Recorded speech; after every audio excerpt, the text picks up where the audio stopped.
लिहाजा अमजद ज़ैदी साहब आप कुम से माफ़ी मांगे।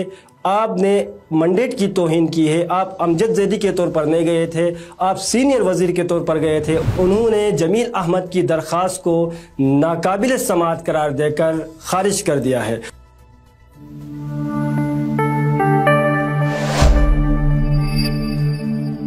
बिस्मिल्लाहिर्रहमानिर्रहीम, अस्सलामु अलैकुम। मैं हूं वकार राजपूत, आप देख रहे हैं Gilgit media network.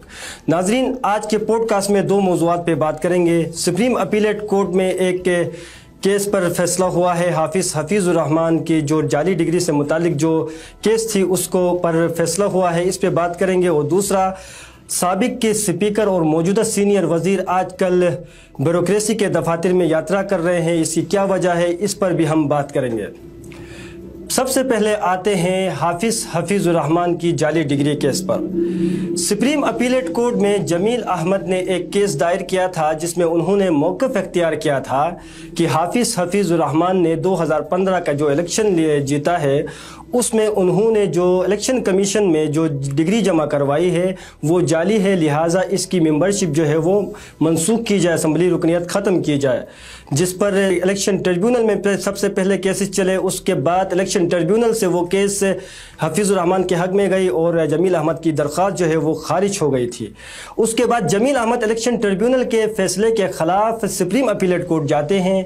Supreme appellate court भी उस केस को खारिज करती है और हफीज़ुर रहमान के हक़ में फैसला देती है।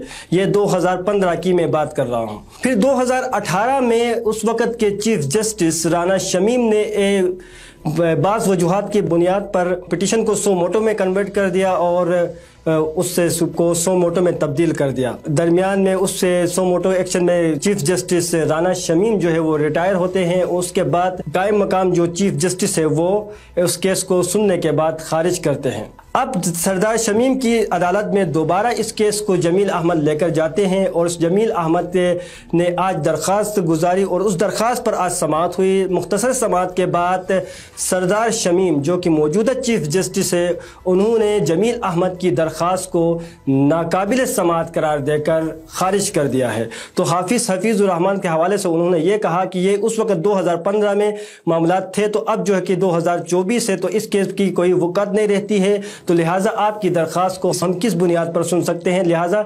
2015 की दरख्वास्त को हम 2024 में किस तरह मंजूर करते हैं, लिहाजा आपकी दरख्वास्त नाकाबिल समाअत है। ये सुप्रीम अपीलेट कोर्ट ने आज फैसला दे दिया। ये तो हफीज़ुर रहमान की जाली डिग्री से मुतालिक जो फैसला था उससे मुतालिक हमने आपको आगाह कर दिया। ये एक खबर थी सुप्रीम अपीलेट कोर्ट से मुतालिक जो हमने आपसे शेयर कर दी। अब अहम मौजू की तरफ आते हैं।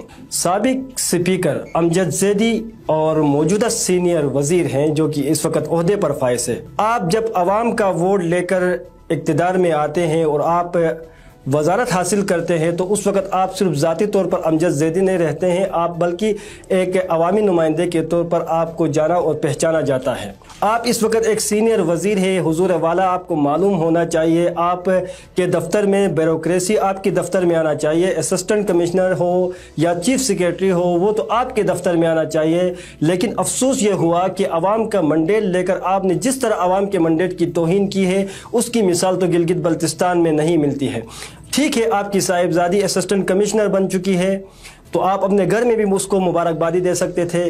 आपको अपने ओहदे का ख्याल रखना चाहिए था और वहाँ नहीं जाना चाहिए था। असिस्टेंट कमिश्नर की दफ्तर में आप गए और वहाँ जाकर आपने उसकी मुबारकबादी दी। या आपकी साहिबजादी को भी ये एहसास होना चाहिए था कि जब आप उसके दफ्तर में जाते हैं तो रिस्पेक्ट के तौर पर आप सीनियर वज़ीर थे तो वो आपके सामने आके बैठ जाती।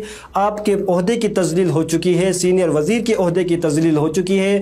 लिहाजा वज़ीर आला गिलगित बल्तिस्तान को भी चाहिए कि अपने वज़रा को पाबंद बनाए। वो बगैर किसी वजह के कोई इमरजेंसी काम हो गया तो बात बनती है कि आप गए जी असिस्टेंट कमिश्नर के पास भी गए, किसी सेक्रेटरी के पास भी जाए तो कहेंगे कि यह इमरजेंसी काम था, वहाँ पर जाना ज़रूरी ही था। लेकिन सीनियर वज़ीर का ओहदा इस बार के कायम मकाम वज़ीर आला की हैसियत रखता है।